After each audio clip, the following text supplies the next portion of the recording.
Desa Rimba Jaya adalah sebuah desa kecil dan terpencil yang terletak di kaki gunung salju. Gunung tersebut dikenal dengan puncaknya yang diselimuti salju meskipun musim panas. Desa ini dikelilingi oleh hutan lebat dan ladang yang luas, menciptakan suasana damai namun misterius. Rumah-rumah kayu yang sederhana berdiri di antara ladang jagung dan kebun teh, menghadap jalan-jalan kecil yang berkelok-kelok. Pada siang hari, desa ini tampak seperti tempat yang ideal untuk hidup sederhana, tetapi malam hari membawa perubahan yang dramatis. Kabut tebal sering turun, menutup pandangan dan menciptakan suasana yang penuh dengan misteri. Suara gemericik air hujan dan desau angin membuat suasana semakin suram. Di ujung desa, terdapat sebuah rumah tua yang telah lama ditinggalkan. Rumah ini berdiri dengan atap yang hampir runtuh dan jendela-jendela pecah. Tanaman liar dan semak-semak tumbuh tak terkendali di sekelilingnya. Rumah ini tampak seperti sesuatu dari cerita horor, dan penduduk desa sering menghindari area tersebut. Rumah tua itu dulunya milik seorang wanita bernama Wulan Sari. Wulan adalah seorang janda miskin yang hidup sendirian setelah kematian suaminya. Suaminya, Arif, meninggal karena penyakit yang tidak dapat diobati, dan Wulan berjuang keras untuk bertahan hidup setelah kehilangan satu-satunya orang yang dia cintai. Meskipun hidupnya penuh kesulitan, dia dikenal sebagai wanita yang baik hati dan selalu siap membantu orang lain. Kehidupan Wulan berubah drastis ketika bencana alam melanda desa. Hujan lebat dan angin kencang menyebabkan banjir besar yang merusak ladang, kebun, dan rumah-rumah. Rumah kecil Wulan hancur dalam banjir tersebut, dan dia kehilangan tempat tinggal serta semua harta bendanya. Dalam keadaan putus asa, Wulan mencari bantuan dari tetangganya. Namun, para penduduk desa, yang juga berjuang untuk bertahan hidup, tidak mampu memberikan bantuan. Mereka merasa bahwa Wulan adalah beban tambahan di tengah krisis yang sedang melanda.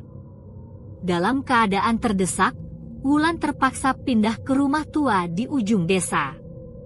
Rumah itu sudah lama ditinggalkan dan dalam kondisi yang sangat buruk, tetapi itu satu-satunya tempat yang bisa dia tempati.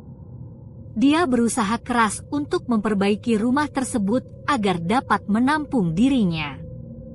Namun, kehidupan di rumah tua itu sangat sulit. Kesehatan Wulan memburuk, dan dia semakin terasing dari komunitasnya. Beberapa bulan setelah bencana, Wulan ditemukan tewas di dalam rumah tua. Tubuhnya ditemukan dalam posisi yang aneh, terbaring di lantai dengan mata terbuka lebar. Beberapa orang desa mengatakan bahwa dia ditemukan dalam keadaan ketakutan yang mendalam, seolah-olah dia sedang menatap sesuatu yang mengerikan. Desas-desus tentang kematiannya mulai menyebar. Beberapa orang mengatakan bahwa dia mungkin meninggal karena penyakit yang parah, sementara yang lain beranggapan bahwa kematiannya mungkin terkait dengan sihir hitam. Namun, tidak ada yang benar-benar tahu apa yang terjadi, dan banyak yang memilih untuk melupakan kejadian tersebut.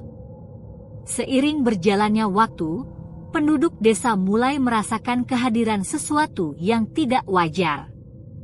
Beberapa bulan setelah kematian Wulan, laporan tentang penampakan sosok hantu berjubah hitam mulai muncul.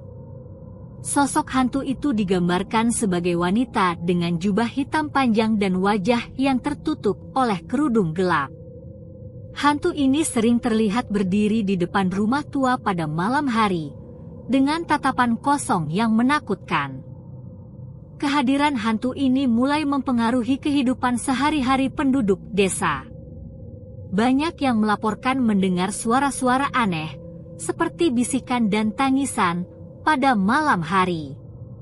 Suara-suara ini seringkali terdengar berasal dari arah rumah tua, mengganggu tidur mereka dan menciptakan rasa ketidaknyamanan yang mendalam.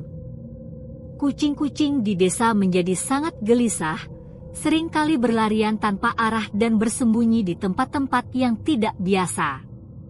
Anjing-anjing menggonggong tanpa henti, seolah-olah mereka merasakan kehadiran sesuatu yang tidak terlihat. Salah satu keluarga yang sangat merasakan gangguan adalah keluarga Santoso.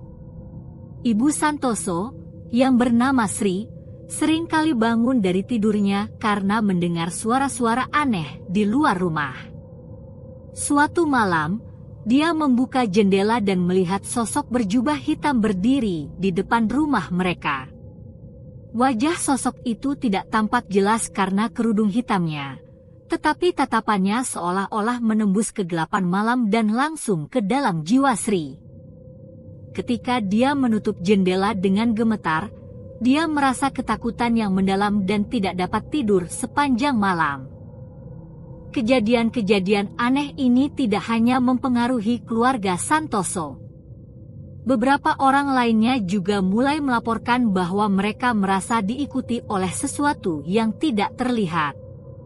Benda-benda di rumah mereka sering berpindah tempat tanpa alasan yang jelas, menambah rasa ketidaknyamanan dan kekhawatiran. Ketika lampu rumah berkedip-kedip tanpa sebab, atau pintu yang tertutup sendiri, penduduk desa merasa bahwa mereka tidak lagi aman di rumah mereka sendiri. Ketika teror semakin intens, penduduk desa memutuskan untuk mencari bantuan dari seorang dukun lokal, Ki Wira. Ki Wira adalah seorang pria tua yang dikenal memiliki pengetahuan luas tentang hal-hal gaib. Dengan rambut putih panjang dan mata yang tampak penuh kebijaksanaan, dia dianggap memiliki kemampuan untuk berkomunikasi dengan roh-roh dan menyelesaikan masalah-masalah gaib. Ki Wira datang ke desa dan memeriksa rumah tua tersebut. Dia melakukan beberapa ritual dan memeriksa lingkungan sekitar untuk mencari petunjuk tentang apa yang terjadi. Setelah beberapa waktu, Ki Wira menyimpulkan bahwa hantu yang mengganggu desa adalah arwah Wulansari.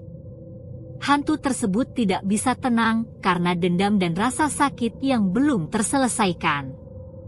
Menurut Ki Wira, arwah Wulan merasa ditinggalkan dan tidak mendapatkan keadilan atas penderitaannya. Ki Wira menjelaskan kepada penduduk desa bahwa untuk mengusir hantu tersebut, mereka harus melakukan permohonan maaf secara kolektif kepada arwah Wulan. Dia menjelaskan bahwa arwah Wulan merasa dihina dan disingkirkan oleh orang-orang yang seharusnya membantunya. Untuk mengatasi masalah ini, penduduk desa harus mengakui kesalahan mereka dan meminta maaf dengan tulus. Ki Wira mengatur ritual pemohon maaf di depan rumah tua. Para penduduk desa berkumpul dengan penuh rasa cemas. Mereka mulai menyadari betapa besar kesalahan mereka dalam mengabaikan Wulan di saat-saat terburuknya. Beberapa dari mereka merasa bersalah karena merasa tidak berbuat cukup untuk membantu Wulan ketika dia membutuhkan bantuan mereka. Ritual dimulai dengan Ki Wira memimpin doa dan mantra di depan rumah tua.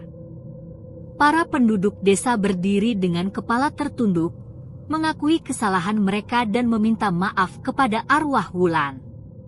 Suasana sangat tegang, dan keheningan malam seolah-olah menunggu dengan penuh harapan. Ki Wira menggunakan berbagai benda ritual, seperti lilin dan dupa, untuk menciptakan suasana yang kondusif bagi komunikasi dengan arwah.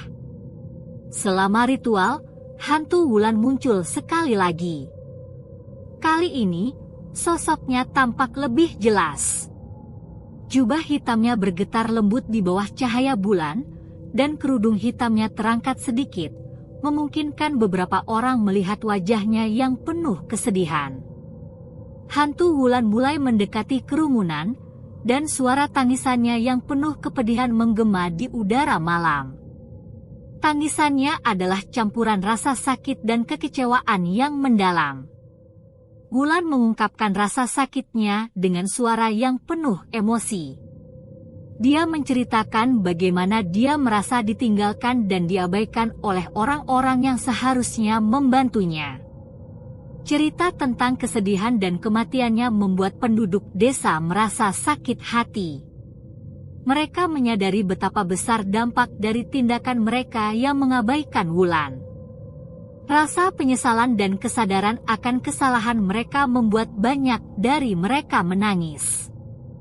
Akhirnya, setelah permohonan maaf yang tulus, hantu Wulan mulai perlahan-lahan menghilang. Cahaya bulan yang lembut memancarkan sinar ke rumah tua, memberikan rasa kedamaian yang sebelumnya hilang. Suasana di desa mulai membaik, dan kehidupan mulai kembali normal. Meskipun para penduduk merasa lega karena teror yang mereka alami akhirnya berakhir, mereka tidak bisa melupakan pengalaman tersebut. Meskipun hantu Wulan tidak lagi menghantui desa, cerita tentang arwahnya tetap menjadi legenda yang diceritakan dari generasi ke generasi. Desa Rimba Jaya belajar untuk lebih peduli satu sama lain dan tidak mengabaikan kesulitan orang lain. Rumah tua itu akhirnya dirubuhkan dan digantikan oleh taman kecil yang dihiasi dengan bunga-bunga dan pohon-pohon rindang. Taman kecil itu dibangun sebagai penghormatan kepada Wulansari dan sebagai pengingat tentang pentingnya empati dan keadilan dalam komunitas mereka.